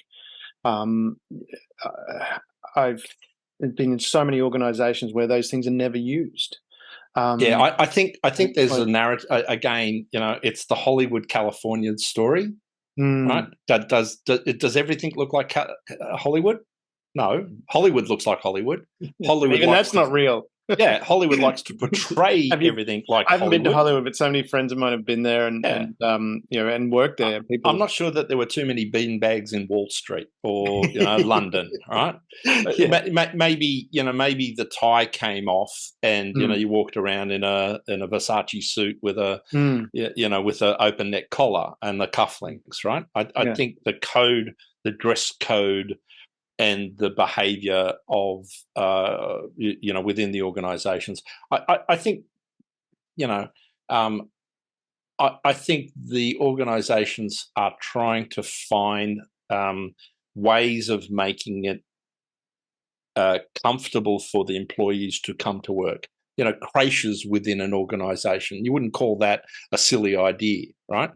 That an organisation could create a particular area of their business where parents could bring their children to work and have them cared for as a employee benefit, rather than the child having to be dropped off at a daycare center and then the parents freaking out about blah blah blah blah blah. Right now, how many employers did that? Not many. Right, so they said not my problem. It's your expense. But there's an area that you could create that soft sort of touch benefit to make it comfortable for the employer or employee to come to work. And I think that's what we're talking about here in terms of the employer of choice, right? What do you think what would be comfortable for you? So if you've got a whole bunch of creative, 20-year-olds, and they're saying to you, it'd be great if we had a ping pong table and a croquet court and bean bags, and that's what we want, and they're performing exceptionally well because of it. Well, great, right? I'm happy for you to do it. I'm not sure that it would, as I said, I'm not sure that it will work on a factory floor when, we're punching out a whole bunch of Toyota cars, right? That, all of a sudden someone can up and go to sleep on a beanbag. So I don't know that, again, I think, you have to be sensible about it, but not get caught up in the hysteria of the narrative that people are would like us to think about, that everybody in every IT company runs like that. Some of them are not like that. Yeah, I think the purpose. I think you make a really good point there. I would say it's the impact that you want to make. Yeah. So what's the conversation internally about impact? I did a proposal for a company. It was around they were wanting a performance management software, right? and we went, we had a number of meetings with the client, and we were talking about, what was the problem that they had. They had a new managing director who had come in, and there were people. The culture was toxic, and he was not right. And so he came in and he tried to change it. And we were talking about he wanted the software to be able to manage performance. And I said to him, the software is not going to manage performance. People will manage performance. So unless you get the culture of the people right, then you're not going to be able to. Doesn't matter what software you got. That's just a measurement tool on it. I said, one of the things, because they were very big on giving back to the community, right, around donating to various communities to support underprivileged children and all the rest of it. And I said, what if part of the performance was that each employee who had a purpose had their purpose, not your purpose, right? Not the charity that you're wanting to fund, but they had their own. They were a volunteer in a community-based organisation, or they had a charity that they volunteered at already, or they were the secretary of the local soccer club or something along those lines. Yeah. And you said to that person, you know what? I'm going to allow you one day a month to go off and be a participant in what makes you happy. Right? Now you have to, there has to be some measure, the ability for you to be able to demonstrate that there's been an impact on what you've done in that community. So you're not just getting a day off. So I'm going to have to trust you, right, that you're doing the right thing, but I'm giving you that freedom to be able to do that, right? Yeah. 1 day out of 20. So 5% of your productivity I lose. Yeah. Can you imagine if you did that with the employees who wanted to do that? Can you imagine the impact that would have internally within the organisation, and the impact that it would have in the communities around that organisation? Like, that's one really simple idea, and you're just thinking outside the box. Because every organisation goes, "Oh, we'll donate to charity," and we've done that. We've ticked the box, right? Well, that's rubbish. I mean, we know it's not a real genuine thing. Yeah, well, I shouldn't say that like it's not a genuine thing, but it doesn't come across. I'm doing it for a reason. Yeah, I don't have a problem with authentic. Yeah, I don't have a problem with someone giving. I don't have a problem someone donating money to get something out of it, right? Yeah. So Nigel Harris, he's up here in Queensland. You always get something out of giving. That's why. I mean, everything we do is for a benefit. Yeah, yeah. So whether you feel good about it or whatever, Nigel Harris up here, he is on the board of a number of large organisations. He's been on my podcast. We've talked about aligning businesses with charities to make sure that there's so rather than one business spreading their money across multiple charities, just pick one and stick with it for 2 or 3 years. You'll have far more impact. But that's a separate conversation. But can you imagine if that was part of your corporate responsibility, right? And you said, and that's a KPI, right? You have to do that. Yeah, well, I can imagine. The stuff that I do, I can obviously imagine it. It's just like it's done. But for the listener, sort of here's an idea that you could adopt in your organisation. I'm working with one client. They Friday afternoon they give all of their employees Friday afternoon off, right? Because they work half an hour earlier, so they have long weekends. Little things like that. They're not asking them to go off and do stuff on Friday afternoon. They're just because similar sort of thing with one of my clients, an engineering company, and so they've structured the work hours so they actually start earlier but finish earlier, so that the employees are not stuck in traffic, and that was something they all love, and so they leave. I think it's just after lunchtime, so around 1:30, 2 o'clock. They've finished, but they're starting at. To me, it's a ridiculous hour in the morning. I'm never there when they start. But the employer, it works because they can then head home without getting caught in traffic. Well, my son, he works in a warehouse. My other son, not the one in Canberra, he works in a warehouse, and he has the flexibility to turn up any time between 5 and leave any time up to 5. Right, so 5 in the morning till 5 in the afternoon. He can choose when he wants to do that, right? So he's up with me at 5 o'clock in the morning. He makes his lunch. He's in the car. He's at work at 5:45. And he's home now, right? And he loves it because he's got the flexibility to do what he needs to do. He plays hockey. He goes down to Labrador, and he can leave at a reasonable hour and not get caught up in the traffic going down there. So little things like that, so you don't have to do massive things for people to enjoy what they enjoy coming to work. Mm-hmm. I think it is that.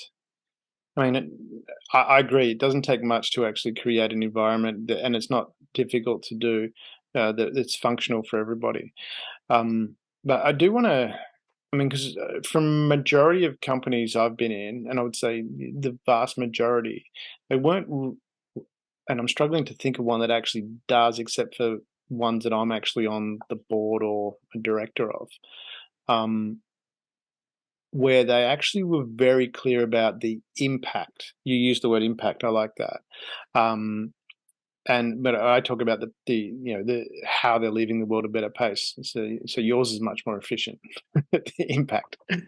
And I'm yet to find where the focus is. Okay, a lot of it's about providing good quality product, things like that. But then, because we talk about this in marketing, anyone that's done marketing, you never sell the features, you sell the benefits.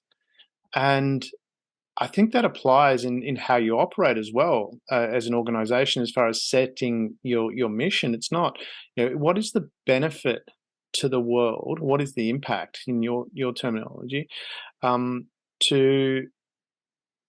to the world around us? Not just for the people that receive the product, but there's also a flow-on effect for that. That when people have something. The using a car as an example, you go, well, okay, we're creating safety in this car because not just so much so that the person driving it is safe, but so that their extended family has that ongoing connection with them. They're not going to die in this car and lose this family member. So we're talking about a broader impact and benefit that they get from having this particular product. And by doing that as an organization, we talk about, well, as an organization, this is the impact we want to make on the world. This is the benefit we want, how we want to leave the world a better place by what we're doing. Because I'm just wondering, from when we're talking about creating an employer of choice, and I'm putting it as a question, even though it's probably slightly rhetorical,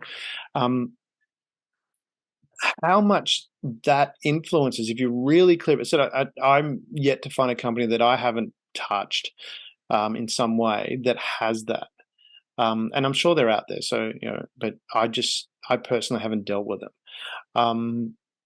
How much more do you think that will create an environment where people want to be an employee there? They want to be part of that because they connect with the impact that's being made.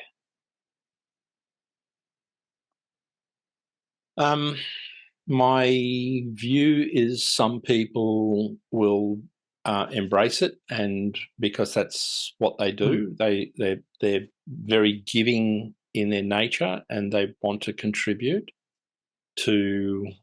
I mean, from an employee perspective, not a business owner. I'm not sure if that. So just rephrase the question again. So what I'm asking is, if an organization, not whether a business owner chooses to do it or convincing a business owner to do it, but if to be an employer of choice, if you had an organization, if your organization was driven by an impact that it's going to make, a benefit to the world, how it's going to leave the world a better place, from the employee perspective, how much more attractive would that be to work in, and how much easier would it be to work in, to be part of that and to be motivated to be there if you're driven by a higher purpose? Or the organization is driven by a higher purpose, and certainly if you connect with it, I would imagine that you are more inclined to be there and stay there and put in a greater performance. But I just wanted to get your take on that, because my take is that it is, if you're very clear about how you're giving back, how you're making the world a better place, and people will want to be in that environment. People want to give back. I think from an employee perspective, there's three things that are really important. They need face time. Then they want to learn, and they want to help. And I think as human beings, we have those times. We want that one-on-one connection. We want to learn new things. We want to help other people. And if the organization itself has its, as part of its mission, is driving forward, is going, this is the impact we're making. This is how we're helping the world be a better place. Do you think, from the employee perspective, that is a place they would want to work more so than a place that doesn't have that kind of mission? I think earlier you mentioned, and I think this is the key, it's whether they're connected to it or not. Yeah, So obviously, then that's part of the employment process, is because that's the program within. But not everybody is going to feel connected to your purpose. Correct, and right? I mean, we all have different bit, and that's part of breathing. So to answer your question, will it have some benefit towards creating an employer of choice? I think yes, if the purpose of the organisation is known to have some, that the intention is to not do harm, right? To use Google's things, even though they do harm, right? Well, that's doctors, isn't it? Doctors, sorry, to do no harm. Isn't that the doctor's mantra or something like that? I thought that was. Google, maybe it's but good, anyway. but I've just been watching MASH recently. Right. Okay. They talk about the doctor's oath, or to do no harm. But so the Hippocratic oath. That's Hippocratic oath. Harm, but but yeah. So if my purpose, if the organisation's purpose is to do no harm, support, have a positive impact in the world, right? So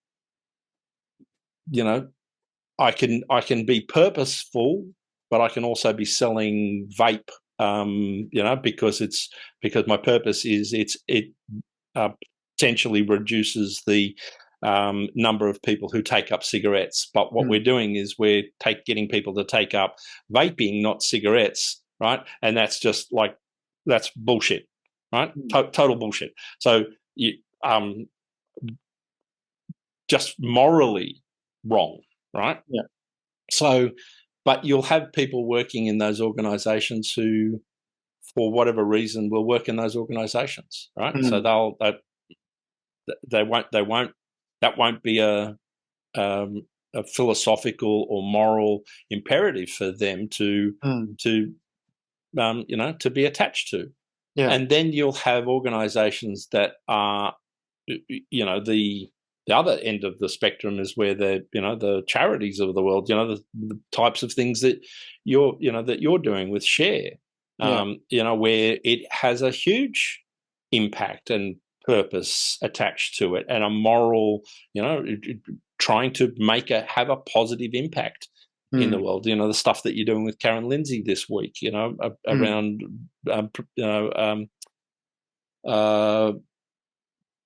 what's the Future Women, sorry, mate, I've forgotten the name of it. I've had a senior moment there. Preventing financial superwoman, all that sort of stuff. So there will be people in your organisation. So whether those people are connected with that purpose and go, I'm all on board, I'm all in with you on that. Not everybody is going to be like that, because they're just not made up of that. But because you want to make that impact on the world, that they feel good about being attached to that organisation. So they're standing over the barbecue and they'll talk about, even though they might not necessarily be, physically or mentally attached or involved, but they'll be over the barbecue and they'll be talking about their employer, and they'll be going, hey, someone will be talking about, this, they did some charity work. They did some, our mob, they'll just do one-upmanship, right? And it'll be, our mob, you ought to see what these guys are doing, right? It's fantastic. It's not what these guys are doing. You ought to see what we're doing, right? So you'll get that, but the context is that what you've created is a perceptive reality that you're actually making an impact in the world. Where you will do yourself a disservice and where it will come unstuck is when you make that statement and you say that this is what we're going to do, and then you act in a different way. Yeah, it's got to be. And then people go, you are just full of shit. Needs to be consistent, definitely. You have to do what you say. I mean, I think you don't even have to say, well, I'm going to use it slightly, but you've got to do it, whatever it is. You don't have to be, but you have to certainly, because sometimes, there's a lot of talking about, we're going to do this and going to do that, and like you say, don't really do it. But if you speak with actions, but I was just wondering from your take on it, because I know from my perspective, I get great engagement, as you know, purely because I'm not so much advertising it so much. I'm just doing it, and I've noticed with the companies that I've worked with where I've guided that, where they've become very clear about what it is that they, how they're providing that impact. And so generally it's a company, well, it has been a company that I've been involved with in some way. It changes the dynamic where it becomes, it's more, it's about more. And we're coming back to that conversation about money. It's not about the money. It's about how am I contributing? How am I making the world a better place? There's an entire. And when you're going through, and I know this from my own experience, where you go through problems where we all, and you have difficulties and stuff. There's challenges, there's things you got to overcome, that kind of stuff.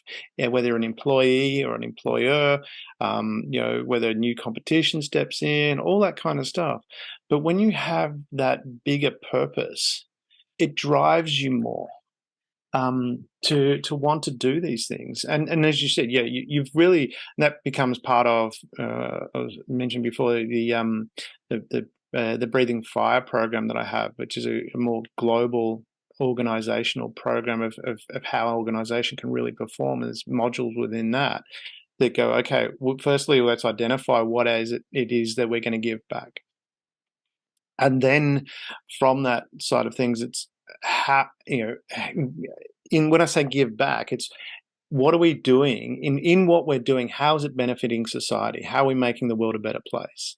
And then from there, once that's clear, and you've got your values as well, values are important. I think you, as a person and as an organization, you need to have them.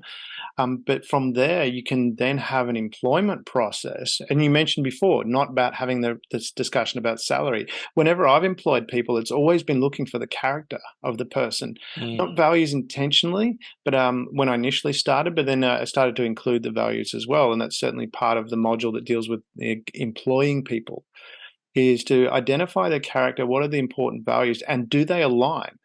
Because you're looking for that in as far as your organization's values. You're going, well, do these align? Because and I use the analogy that I like is some friends of mine in Canada. They're an older couple now. I think they're in their 70s. I've never really asked, but I know they're in the they've mentioned it, and they've been married since they were late teens or early 20s. I can't remember. So a long time they've been married.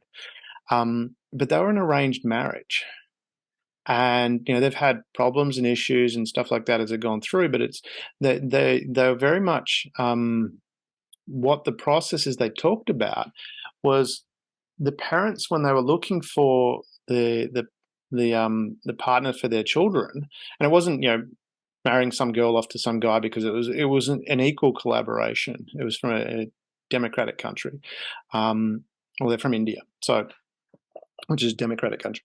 But their culture was to look at, the parents were looking at not just the values of the child that was going to be mentioned, but the values of the family.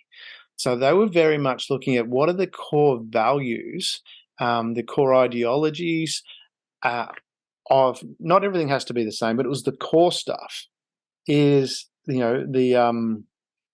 was what was important.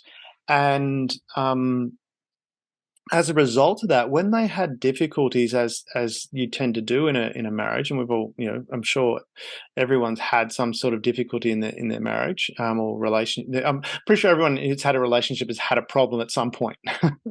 But what they found was that even though some of those problems were quite serious, they were able to work through it because their core values were the same, and they moved forward together.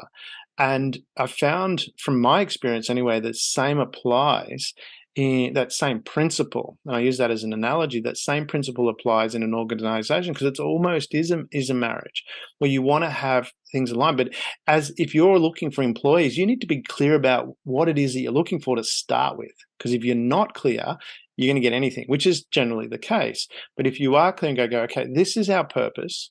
This is the impact we're making. This is, the impact we're making to make the world a better place. And I love your impact word, so I'm going to steal it and use it.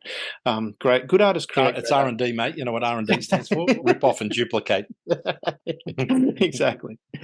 And then you've got your values aligned with that, and there's a few other bits and pieces, a bit more detail to it, obviously, but that in a high level nutshell. And then you have a process by where you employ people based on those. You're looking for similar core areas where you connect, and that way it becomes more of a harmonious thing, where when there are some issues, because you have that connection, you're able to work through things better. And also too, when you but generally, I was going to say not also, but generally, there's a greater satisfaction about being together, the organization and the employee, because you are aligned on such a deeper level in the direction you're going, the values that you have.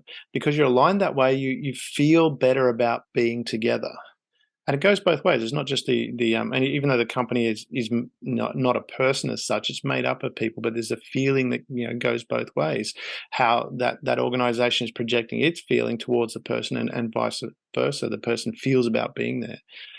So that's where I was wondering from that perspective, because I found it really makes a huge difference, and that's what I'm looking at today and moving forward the next 10 to 15 years as we go through this transition, where we are going to have a greater and greater scarcity of labor, and obviously some technology is going to kick in, because it always does, and fills roles. So we'll transition, but that's going to make a different impact, because as we're investing in new technologies, that's going to create an inflationary environment that we haven't experienced for the past 15 odd years.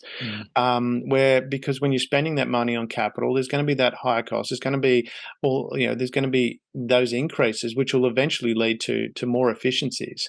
I used to love, I'm getting a slight tangent here now, but we used to laugh a bit when we talk about, isn't the world more efficient now? And it's like, well, you've just moved your fabrication to a lower cost center. That's not efficiency. That's just a lower cost. You haven't improved the efficiency of the operation as such. Yes, there has been some, but really, I don't think we've just generally moved things to cheap areas where it's cheaper labor. Yep. Now we're in an environment where we don't have that, as we talked about before. I mean, I can't remember if it was during the recording or before, where when you look at Mexico, where the labor cost is a third of, was it third? I think it's a third. Someone correct me, of that of China, but they're twice as productive. So we're getting to this where it's the labor costs are going to continue to go up. So we're going to have to find more efficiency, which is why I'm from my perspective, I think the program that I run with Breathing Fire, those modules about, let's find our purpose as an organization. What is our purpose in the sense of how are we making an impact? How are we giving back? Not just when we're producing this widget or service or whatever it is, but this is how that widget or service not only affects the person that's got it, but affects that flows out from that. What are those effects? And by having that becomes a deeper sense of mission when you find the right employees that connect with that, a deeper sense of mission that they want to be part of that. So I just wanted to, from your perspective, get your take on that and how that you think that works from your end. It's rare that I haven't seen it in an organization yet that I haven't touched, but I don't know if... mate, there's so much to unpack there. So I think I got a little head, but a lot of thinking. Yeah. I think what you're trying to create, or at least when I go and work with organizations, and what I have personally tried to create is a vibe, if I can use that word. So what you're trying to do is when you go into an organization, you can feel the vibe in the organization. Yeah, the vibe. Yeah. You can feel it. It's this. There's people are walking around. They're frantic, or everybody's angry, or but there's just or everybody's happy. There's just a vibe, right? Yeah. And so as you work through, assuming that the environment that you've got is not the environment that you want, and you need to change that, there's acceptable and unacceptable behavior. And what you're looking to do is create a flywheel effect so that you get as much leverage as you possibly can working with the people who are on board. So you need to find those people out of that discovery. Yeah. You work with those people. And then that there comes a tipping point. It becomes that was acceptable, walking around and seeing, if we take occupational health and safety, for example, as an example, right? It used to be acceptable. You'd walk past an area and there'd be oil on the footpath or in that area, and people would just walk around it, right? Yeah. And then it became, though, that's unacceptable because people would not see it slip over. So what was acceptable? Well, we've got yellow lines, and someone walks around with a triangle and puts it over the oil, and then someone comes along and clicks it up because someone had reported it. It wasn't their job to clean it up, but they reported it, right? So there's this cultural shift in behavior. Someone behaves in a bad way, right? Or in an unacceptable, what I might say bad, in an unacceptable way. We don't do that. It doesn't fit with our culture. That's not the impact that we're trying to make. Yeah. Right? It's unacceptable. People call them out in a respectful way. Like, Steve, you behaved in this particular way. That's not acceptable. It doesn't fit into our culture. Just bringing, making you aware of that the impact, there's a negative impact, and that's not what we're about. We're wanting to make a positive impact. Now, that requires you to have trust in your organization, right? So you need to be depositing trust into the trust bank. Yeah. Right? So you just can't walk up to someone who you don't know, who you've never met with, even though they might be in your team, right? And you don't spend any time building a relationship with that person, and then they behave in a particular way, and then you walk up to them and say, "Damien, you can't do that." Yeah. And they go, "Who are you?" Not as bad as that. Yeah. But because you've taken the time to get to know the person, understand them, right? And you've deposited, and there would be times where you might have supported them. And then at some point in time you go, I need to make I've made all these deposits in this trust bank. I'm going to make a withdrawal now. And it's going to be a difficult conversation. And this is where the courage of the leader comes in. I could walk past it and not say anything, or I could take that person aside, talk to them about their behavior, which is uncomfortable. It's an uncomfortable conversation. Do I enjoy doing it? No. Do I have to do it? Yes, because that's the impact that I have. I have a responsibility to my organization as the leader of this, a leader in this organization, to uphold the standards within the organization. And so therefore, I have to have this conversation. I don't make it personal, right? It's a behavioral thing that, we value you as an employee. Otherwise you wouldn't be working here. Love you, right? So if you interchange love and value, and I know the word love is becoming, you got to be careful about who you say you love within an organization. Otherwise, the HR department will come down and you'll have some sexual harassment charge against you. But you know what I mean. So you value the individual, and you honor them for that. But right now, I'm not very proud of what you're doing, and you have that you can have that conversation because of the trust that you've built up. That's so.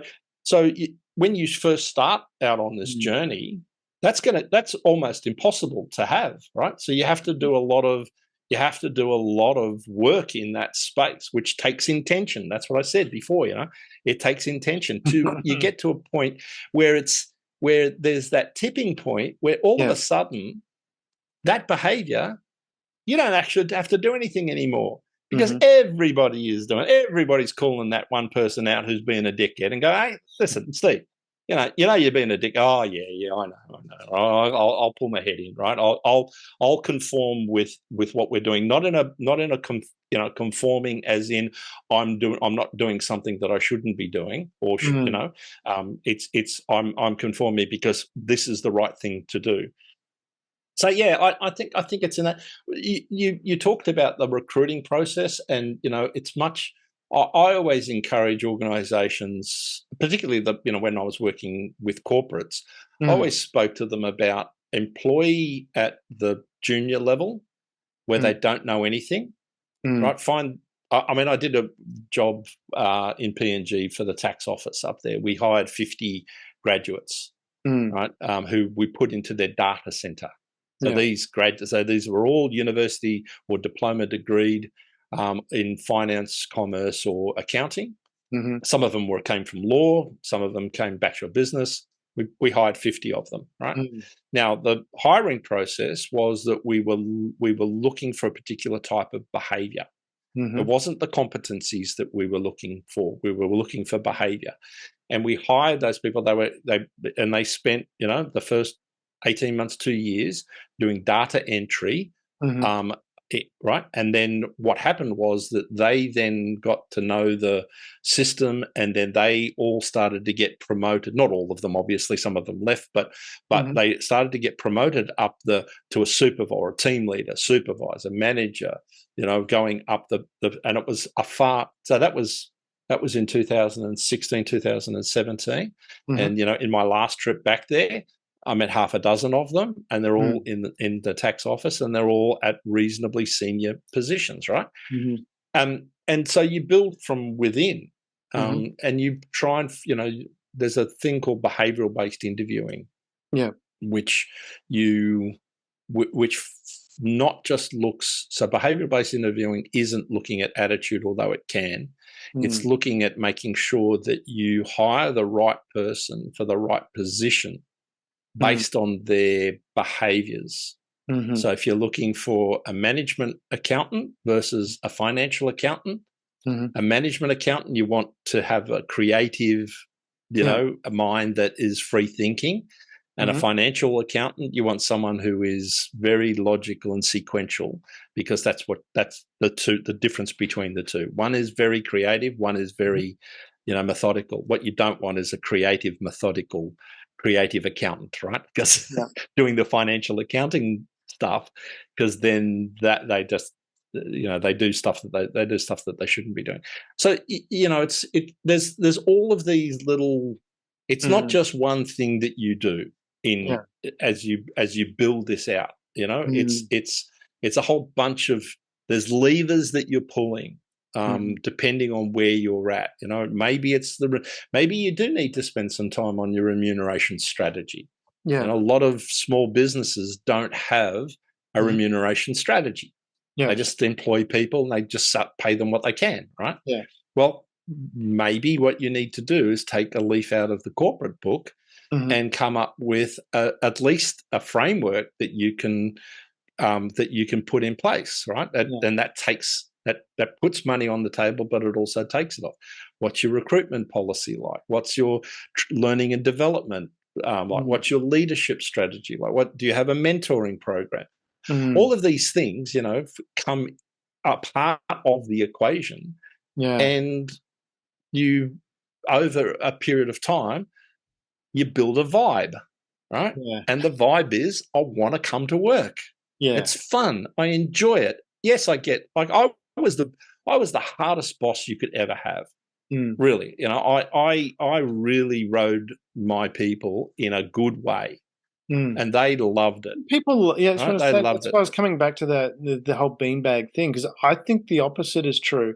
Yes, you've got it's a sense of fulfillment, and I do this with my son as well, and he has a lot of fun. I mean, he spends more time playing video games than he does learning, but I've taught him how to learn fast, so he's where he needs to be, like in the sense of doing exceptionally well at his school. So he has that time. But it drove him hard to get there. And that's why I wonder from it. That's why I come back to this whole purpose thing. If people are operating from a purpose, the beanbag thing, people to sit around and sit on a beanbag is not fulfilling. You don't get a sense of you get a sense of fulfillment from accomplishing something, from acting within your values, or however that is. Some people are more process oriented. Some people are goal orientated, but you get something from getting a result either way. That's more fulfilling. Yes, you might need a space to have a bit of a relax. That's a balance thing. But and that's why I wonder, is it really, if you get that, well, from my perspective, I believe if you get that right, get that purpose right, get that impact giving back right. And a friend of mine, he used to be a fairly significant drug user, hard drugs, when he was younger.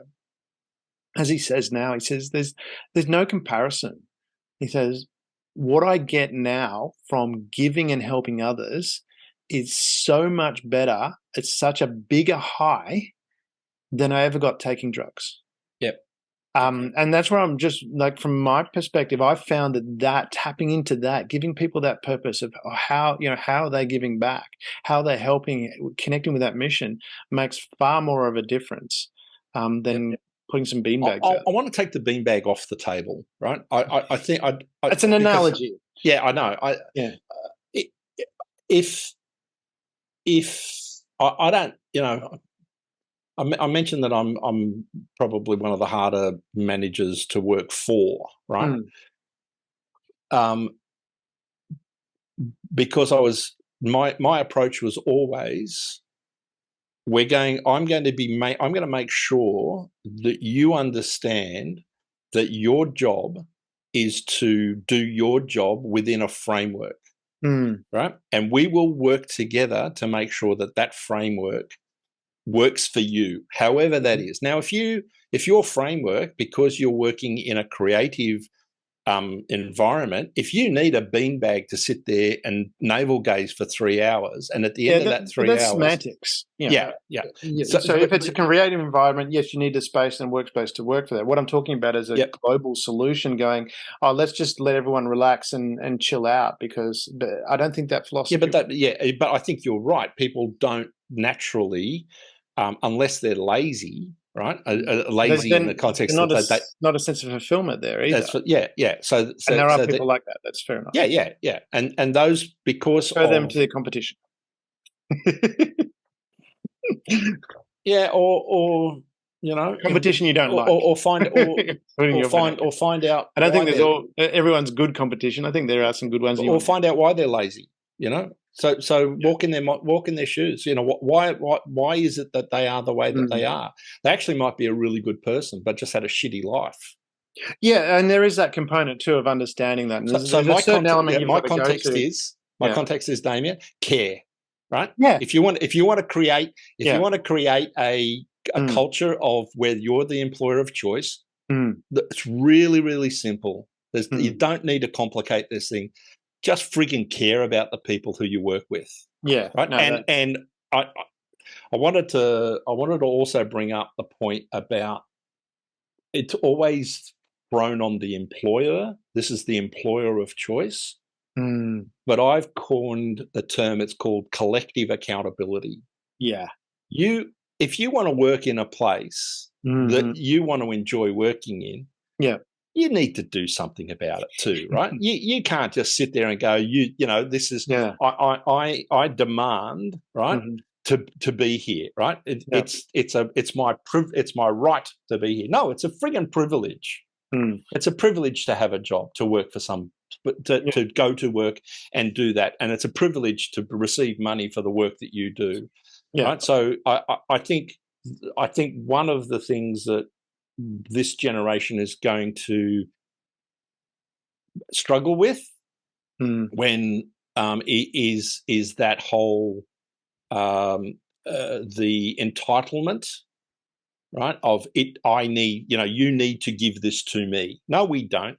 We I think don't that actually have to. falls, as We you don't say, have to give you anything, yeah. right? I think that falls under the caring aspect too. It's like understanding where the person's at, Yep. and you adjust accordingly. Yes, there'll be some people that you do, and I had that with a family member where the family member had problems with the mum, and couldn't be there anymore, and I said, I'll take him in, um, and after a long period of time, just was not responding.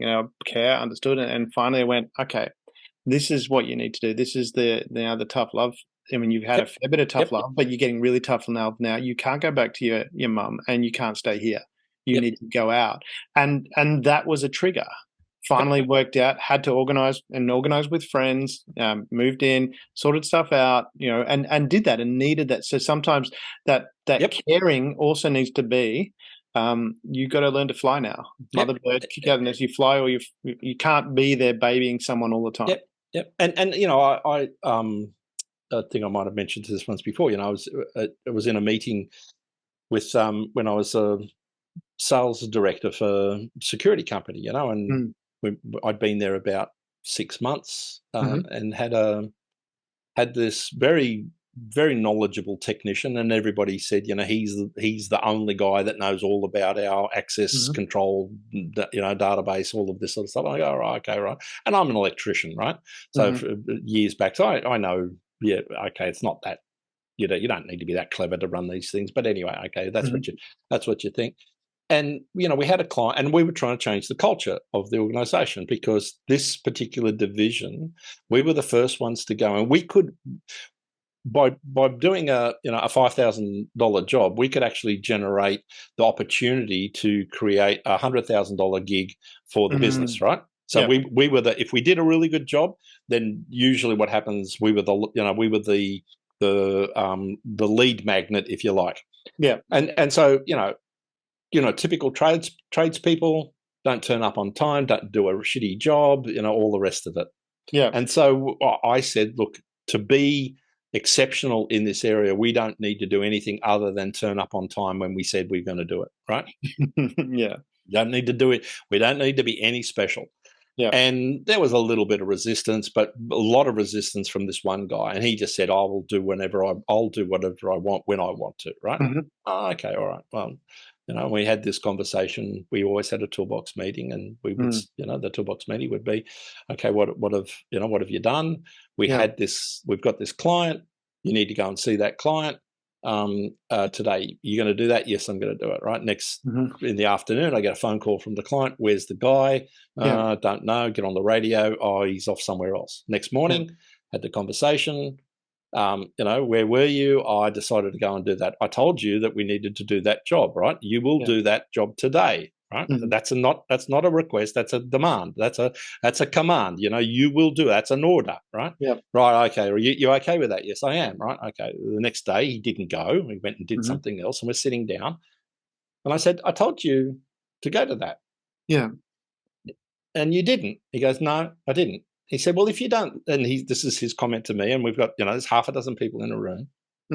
He said, well, if you don't like it, I'll leave. I said, I accept your resignation. That was it. Hand your keys over to the car, give me a security badge. I'll call security, walk you down to the workshop. You can grab your tools, you can take your uniform home, and we'll come tomorrow afternoon and we'll pick up the uniform from you. Yeah.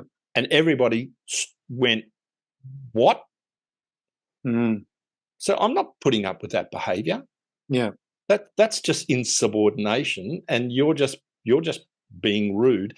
And there was 3 months of work with this guy. So it wasn't something that happened overnight, right? Yeah.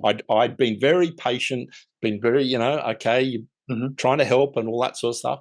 And then it just got to a point where I went, no.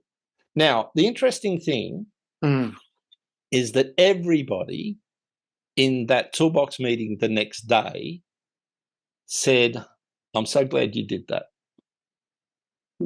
Because he was the toxic, and we flourished from that point on. Yeah. That's part of top. creating that environment. You've got to. It's not, a hippie loving, and Yeah. I'm not going to apologize for that No, statement. it is you've got to look after the organ, and partly from that military background that I have as well. You've got to look after the ship. That's the priority. And if there's an element that's bringing it down, you need to get rid of you. Yes, you try and train and sort that out, because if you brought them on board, you brought them on board for a reason. But after that, if it's not working, you've got to let them go and move on. And like you said, the people there will thank you. And I said, mate, this is the most loving thing I can do for you right at this moment. Yeah.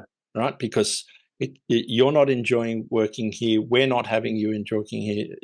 This is the best thing that I can do for you right at this moment. Yeah. Right. And it worked out. It worked out for us. He went and found another job. I think that's part of that, because you were connecting to the deeper purpose of why you were there. I mean, maybe not, maybe it wasn't stated as such, but you had a culture that you wanted to create, and this wasn't working. So it was, sorry, you need to go. Yeah. We've talked for a while. as usual, mate. As usual. We always have There's fun. a lot of topics there, but I think there's something, from that perspective, because I really want to get into this a lot more detail, because to me, I think we're on a shift where the dynamics, the demographics of the world are now, well, they've been, we've, like anything, we know it's been coming. For 40 years, we know it's been coming, but now it's here. And it's like, oh shit, we better do something about it.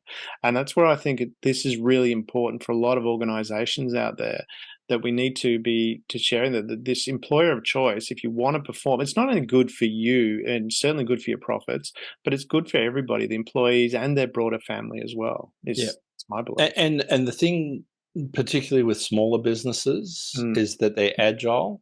They can make these changes relatively quickly. It doesn't take a long time to do this. Like in both those organizations that I worked for, I had 30 employees in one and 120 in another.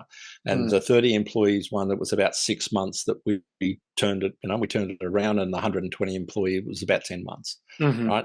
And it takes obviously the bigger the organization, the more effort it takes, the more intentional effort it takes. So the thing, it's, you can wait for it to happen, right? And be behind the curve, or you can not make massive changes to your organization, but you can just do little, subtle things that will put you that far ahead of the pack. It's not funny, because no one's, very few people are doing it. So you don't actually have to do a lot to be different, right? It's like the teacher, the teacher doesn't need to know the whole course. They just need to know the next lesson. So if you're in this environment, and you've got programs that you run that people can tap into. I've got programs that I run that people tap into. There are other purpose-driven consultants who work in this space as well. There is a movement afoot on this, and you can wait for it to happen, or you can start pedaling now and jump on the wave and join us, because that it's going to be an absolutely fun ride. And because I've done it, and the joy that you get being at the leadership group, and seeing the people who are in your charge grow and blossom and flower, and just come to work with a smile on their face, and see the reward of their effort. There's nothing better, right? There's absolutely nothing better feeling than having that on your CV. I can tell you right now. Yeah, I 100% agree with that. It's awesome. Steve, we are done. Awesome chatting. Let's get. Mate, it's always good fun. It is. It is. Thank you, sir. Thank you for being part of the Share.Care community and helping people around the world prosper. You're creating a bigger pie for everyone to share. The more people contributing to the world being a better place, the better the world becomes, for others and for you.